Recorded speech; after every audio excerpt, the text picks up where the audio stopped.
Washington ডিসিতে Afghan নাগরিক দুজন national guard সেনাকে গুলি করার জেরে যুক্তরাষ্ট্রে সব ধরনের আশ্রয় আবেদনের নিষ্পত্তি স্থগিত ঘোষণা করেছে ট্রাম্প প্রশাসন।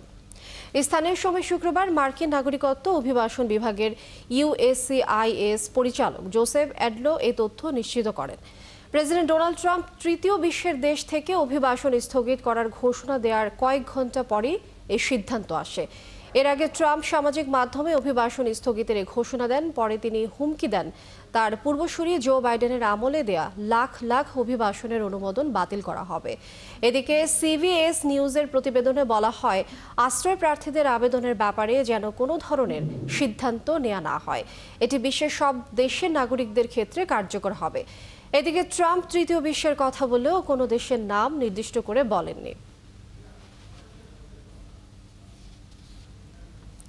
এদিকে শরণার্থীদের প্রবেশাধিকার ও আইনানুগ প্রক্রিয়া নিশ্চিত রাখতে ওয়াশিংটনকে আহ্বান জানিয়েছে জাতিসংঘ। ওয়াশিংটনে হোয়াইট হাউসের কাছে হামলার ঘটনার পর যুক্তরাষ্ট্রের তৃতীয় বিশ্বের দেশ থেকে অভিবাসন স্থগিতের প্রেসিডেন্ট ডোনাল্ড ট্রাম্পের ঘোষণার পর জাতিসংঘ এ আহ্বান জানায়। বুধবারের ওই ঘটনায় এক আফগান নাগরিককে সন্দেহভাজন হিসেবে ঘোষণা করেছেন তদন্ত কর্মকর্তারা। আফগান ওই নাগরিক 2021 সালে যুক্তরাষ্ট্রে প্রবেশ করেছিলেন। এরপর থেকে ট্রাম্প একাধিক কড়াকড়ি অভিবাসন পদক্ষেপের নির্দেশ দিয়েছেন। ট্রাম্পের এই ঘোষণার পর জাতিসংঘের মানবাধিকার কার্যালয়ের মুখপাত্র জেরেমি লরেন্স জেনেভায় এক ব্রিফিংয়ে বলেন, আন্তর্জাতিক আইনের আওতায় শরণার্থীরা সুরক্ষা পাওয়ার অধিকারী এবং সে অনুযায়ী তাদের যথাযথ প্রক্রিয়ার মধ্য দিয়ে যেতে দিতে হবে। জাতিসংঘের শরণার্থী সংস্থা ইউএনএইচসিআর এর মুখপাত্র ইউজিন বায়ানো একই আহ্বান জানান। তিনি বলেন, যারা সুরক্ষার প্রয়োজন নিয়ে কোনো দেশের ভূখণ্ডে পৌঁছান তাদের আশ্রয়ে আবেদন প্রক্রিয়া ও ভূখণ্ডে প্রবেশাধিকার দিতে হবে।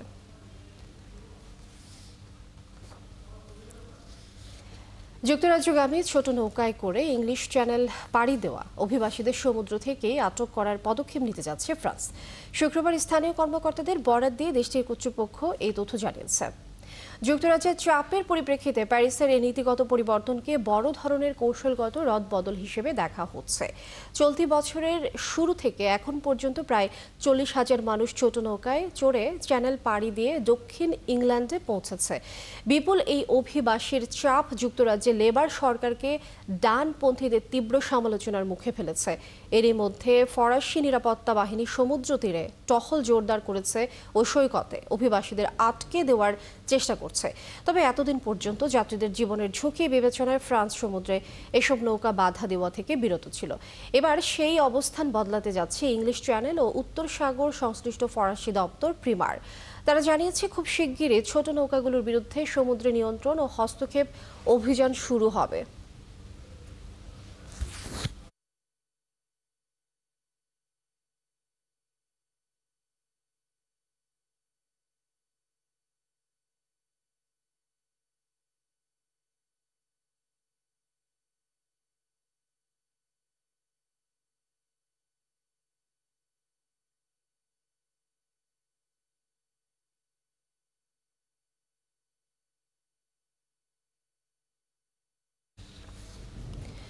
ইউক্রেনের প্রেসিডেন্ট ভলোদিমির জেলেনস্কির চিফ অব স্টাফ আন্দ্রি ইয়ারমাকের বাসায় দুর্নীতি দমন সংস্থার অভিযানের পর পদত্যাগ করেছেন ইয়ারমাক।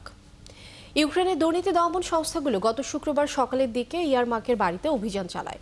এরপর তিনি পদত্যাগ করেন। তার পদত্যাগের পর জেলেনস্কি জাতির উদ্দেশ্যে এক ভাষণে ইউক্রেন যুদ্ধ অবসানের আলোচনায় ইয়ারমাকের ভূমিকার প্রশংসা করেন। ইয়ারমাক সবসময় আলোচনায় দেশপ্রেমিক অবস্থান বজায় রেখেছেন বলে উল্লেখ করেছেন তিনি। এছাড়া জেলেনস্কি ভাষণে ঐক্যের আহ্বান জানিয়ে সতর্ক করে বলেন, ইউক্রেন সবকিছু হারানোর ঝুঁকিতে আছে। সম্প্রতি ইয়ারমাককে ইউক্রেন যুদ্ধ বন্ধে যুক্তরাষ্ট্রের প্রেসিডেন্ট ডোনাল্ড ট্রাম্পের সঙ্গে গুরুত্বপূর্ণ আলোচনাতে প্রধান আলোচক হিসাবে নিয়োগ করেছিলেন জেলেনস্কি। ট্রাম্পের শান্তি পরিকল্পনা অনুযায়ী রাশিয়ার কাছে ইউক্রেনের ভূমি ছাড় না দেওয়ার বিষয়ে অটল ছিলেন ইয়ারমাক। তিনি একটি সাক্ষাৎকারে বলেছিলেন, পথ থেকে সরে দাঁড়ানোর জন্য তার উপর প্রচণ্ড চাপ আছে।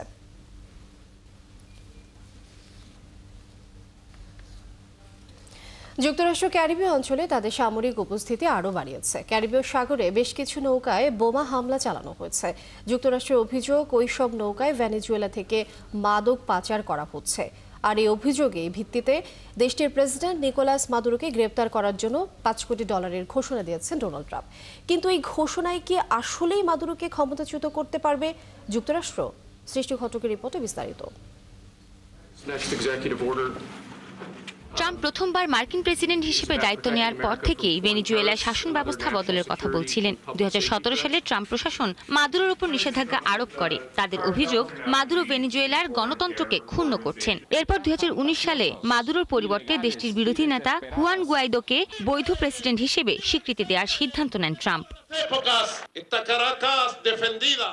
প্রেসিডেন্ট হিসেবে প্রথম মেয়াদের শেষ বছর ট্রাম্প আরও চাপ বৃদ্ধি করেন। তিনি মাদুরোকে গ্রেপ্তারের জন্য $1.50 কোটি পুরস্কার ঘোষণা করেন। পাশাপাশি ভেনেজুয়েলার প্রতিরক্ষা মন্ত্রী ও সুপ্রিম কোর্টের প্রধান বিচারপতির তথ্য চেয়েও বড় অঙ্কের পুরস্কার ঘোষণা করা হয়। ট্রাম্পের প্রথম মেয়াদ শেষ হওয়ার পর ডেমোক্রেটিক দলের নেতা জো বাইডেন প্রেসিডেন্ট হন।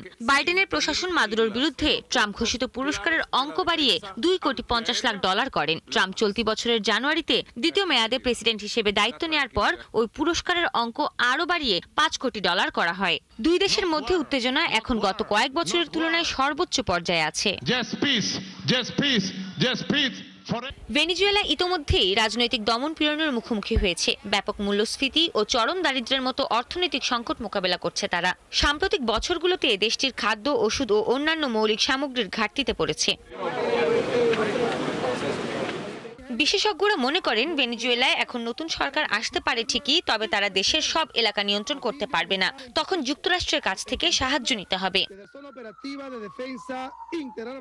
তারা বলছেন, মাদুরোকে গ্রেপ্তার করলে দুটি সমস্যা আরও বাড়তে পারে। যদি কোনো সরকারকে অস্থিতিশীল করা হয়, তখন সেখানকার মানুষ দেশের বিশৃঙ্খল পরিস্থিতি থেকে পালানোর চেষ্টা করবে। এতে শরণার্থী বা অভ্যন্তরীণভাবে বাস্তুচ্যুত মানুষের সংখ্যা আরও বাড়বে। এতে পাশের দেশগুলোতেও অস্থিতিশীলতা দেখা দিতে পারে। আর এতে আরও বেশি অভিবাসী সমস্যা তৈরি হবে এবং মাদক চোরা কারবারি, সন্ত্রাসী বা বিদ্রোহী গোষ্ঠীর জন্য সুযোগ তৈরি হবে। সৃষ্টি ঘটক, 71। ভারী বৃষ্টিতে সৃষ্ট বন্যা ও ভূমিধসে বিপর্যস্ত এশিয়ার কয়েকটি দেশ। এর মধ্যে ইন্দোনেশিয়ার সুমাত্রা দ্বীপে সপ্তাহ জুড়ে বন্যা ও ভূমিধসে মৃতের সংখ্যা 200 ছাড়িয়ে গেছে। নিখোঁজ রয়েছে আরও অন্তত 42 জন। শ্রীলঙ্কায় ঘূর্ণিঝড়ের প্রভাবে ভারী বর্ষণে সৃষ্ট বন্যায় 80 জনের বেশি মানুষ নিহত হয়েছেন। নিখোঁজ রয়েছেন অন্তত 34 জন। থাইল্যান্ডের দক্ষিণাঞ্চলীয় এলাকায় বন্যায় মৃতের সংখ্যা 145 জনে দাঁড়িয়েছে। এছাড়া মালয়েশিয়াতে বন্যায় জানমালের ব্যাপক ক্ষয়ক্ষতি হয়েছে। সৃষ্টি ঘটকের রিপোর্ট। গেল কয়েকদিন থেকেই বন্যার পানিতে ডুবে আছে ইন্দোনেশিয়ার সুমাত্রা দ্বীপের বহু এলাকা। স্থানীয় কর্তৃপক্ষ জানিয়েছে, পুরো উত্তর সুমাত্রা প্রদেশে এখন পর্যন্ত শতাধিক মানুষের মৃত্যুর খবর পাওয়া গেছে এবং প্রায় অর্ধশত মানুষকে এখনো খুঁজে পাওয়া যায়নি। নিরাপদ আশ্রয়ের উদ্দেশ্যে বাড়িঘর ছেড়ে ছুটছেন হাজার হাজার পরিবার। বন্যা ও ভূমিধসের কারণে দ্বীপের অনেক অঞ্চলে রাস্তাঘাট ও টেলিযোগাযোগ ব্যবস্থা সম্পূর্ণ ধ্বংস হয়ে গেছে। গতকাল সকাল থেকেই ধীরে ধীরে বন্যার পানি বাড়ছিল, কিন্তু হঠাৎই পানি বেশি বেড়ে যেতে থাকায় জরুরি কাগজপত্র নিয়ে আমরা দোতলায় চলে আসি। কিন্তু আমাদের মজুদ থাকা খাবার শেষের দিকে, তাই কিছু খাবার জোগাড় করে রাখার চেষ্টা করছি যেন আমরা নিরাপদ থাকতে পারি।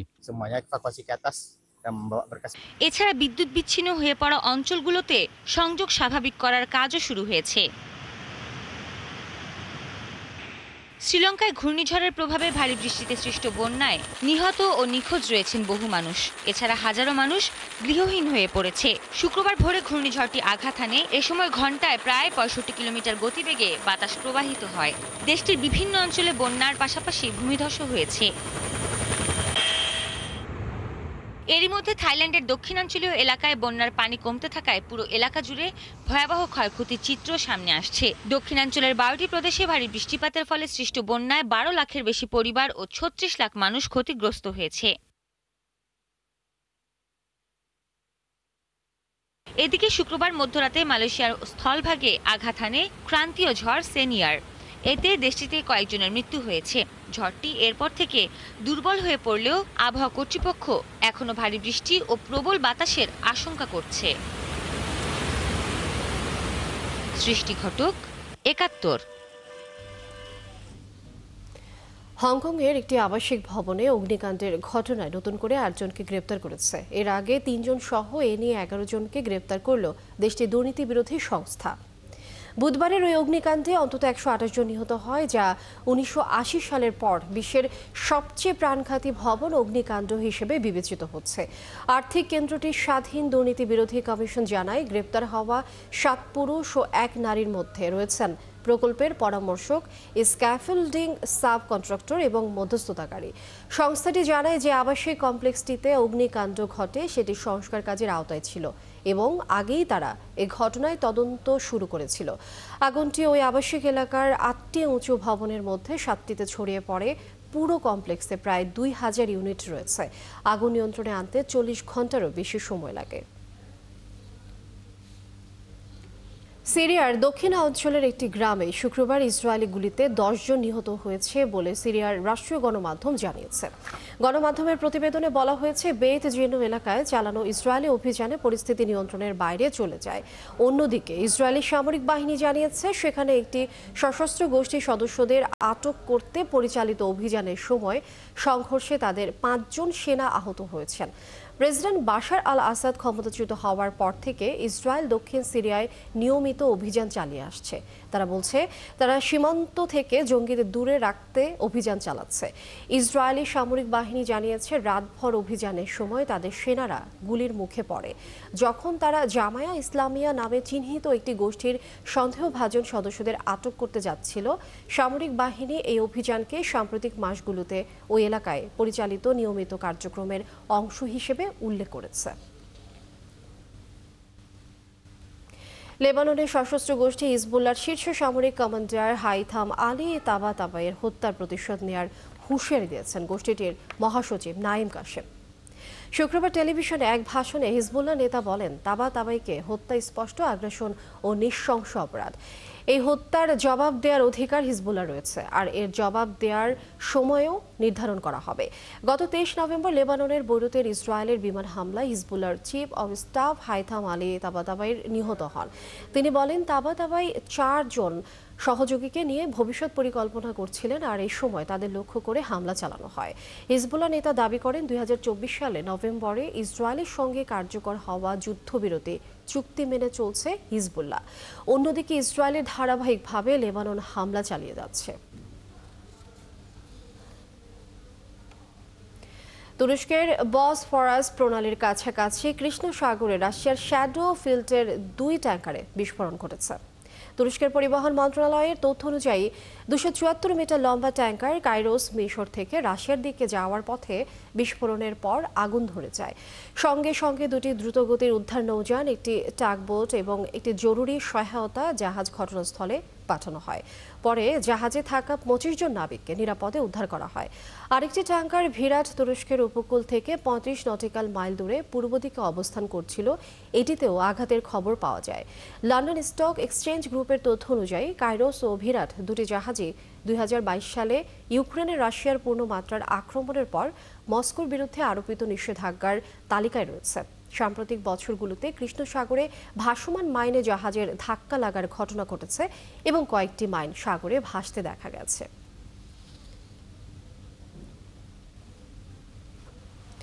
গাজা গণহত্যার অভিযোগে ইসরায়েলের সঙ্গে সম্পর্ক গড়তে অস্বীকৃতি জানিয়েছেন সৌদি আরবের যুবরাজ মোহাম্মদ বিন সালমান। চলতি মাসে ওয়াশিংটনে মার্কিন প্রেসিডেন্ট ডোনাল্ড ট্রাম্পের অতিথি ছিলেন তিনি, কিন্তু ইসরায়েলের সঙ্গে পূর্ণ ও আনুষ্ঠানিক কূটনৈতিক সম্পর্ক স্থাপনে সরাসরি না জানিয়ে দেন যুবরাজ। ইসরায়েলের সঙ্গে সম্পর্ক স্থাপনে রাজি হয় আরব বিশ্বের আরও বহু দেশ। সৃষ্টি ঘটকের রিপোর্টে বিস্তারিত। ১৯৪৮ সালে একতরফা ইসরায়েল রাষ্ট্র গঠনের পর থেকে আরব প্রতিবেশী দেশগুলো সহ বহু মুসলিম অধ্যুষিত দেশ তাকে বয়কট করে আসছে। ১৯৭৭ সালে মার্কিন প্রেসিডেন্ট জিমি কার্টারের আমলে যুক্তরাষ্ট্র কিছু আইন করে, তাতে দেশটির কোম্পানিগুলোকে আরব বয়কটে অংশ নেওয়া নিষিদ্ধ করা হয়। ২০২০ সালের সেপ্টেম্বর মাসে ট্রাম্প হোয়াইট হাউসে ইসরায়েলের প্রধানমন্ত্রী বেনিয়ামিন নেতানিয়াহু এবং সংযুক্ত আরব আমিরাত ও বাহরাইনের পররাষ্ট্রমন্ত্রীদের আমন্ত্রণ জানান। সেখানে প্রথম আব্রাহাম চুক্তিতে সই করেন তারা।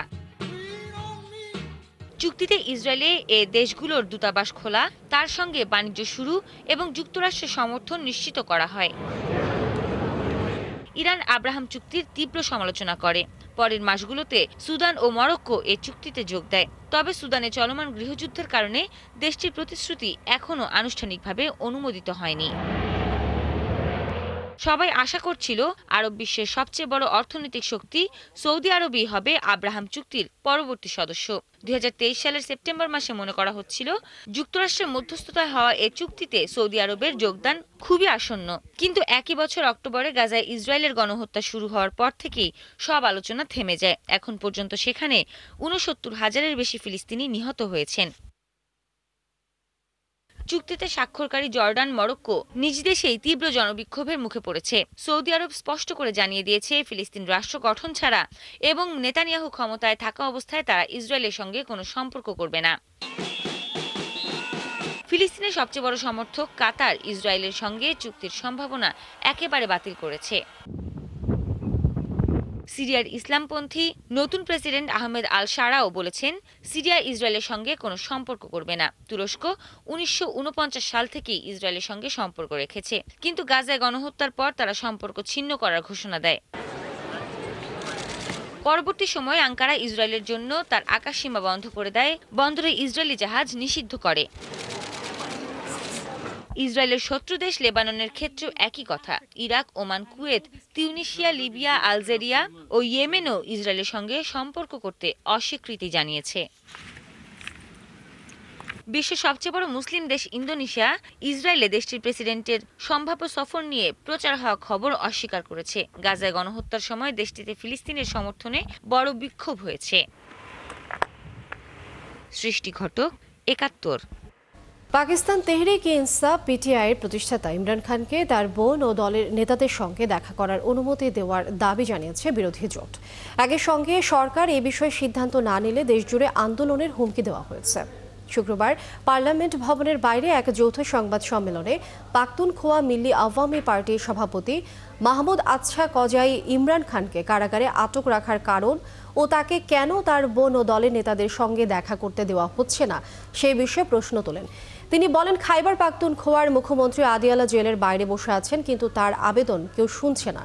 এদিকে ইমরান খানের মুক্তি চেয়েছেন তার ছোট ছেলে কাশিম খান। বাবার মুক্তির দাবি করে সামাজিক যোগাযোগ মাধ্যমে পোস্ট দিয়েছেন কাশিম।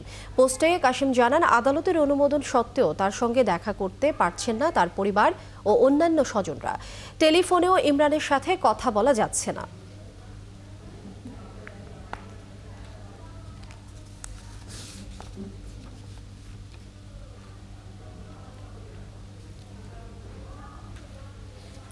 দর্শক, এই ছিল এখনকার আয়োজনে। বিশ্বের আরও নতুন কিছু খবর ও বিশ্লেষণ নিয়ে আগামীকাল সকাল 9:30টায় আবারও হাজির হবে বিশ্বযোগ। চোখ রাখুন ৭১-এর ফেসবুক পেজে এবং সাবস্ক্রাইব করুন ৭১-এর ইউটিউব চ্যানেল। থাকুন ৭১-এর সাথে।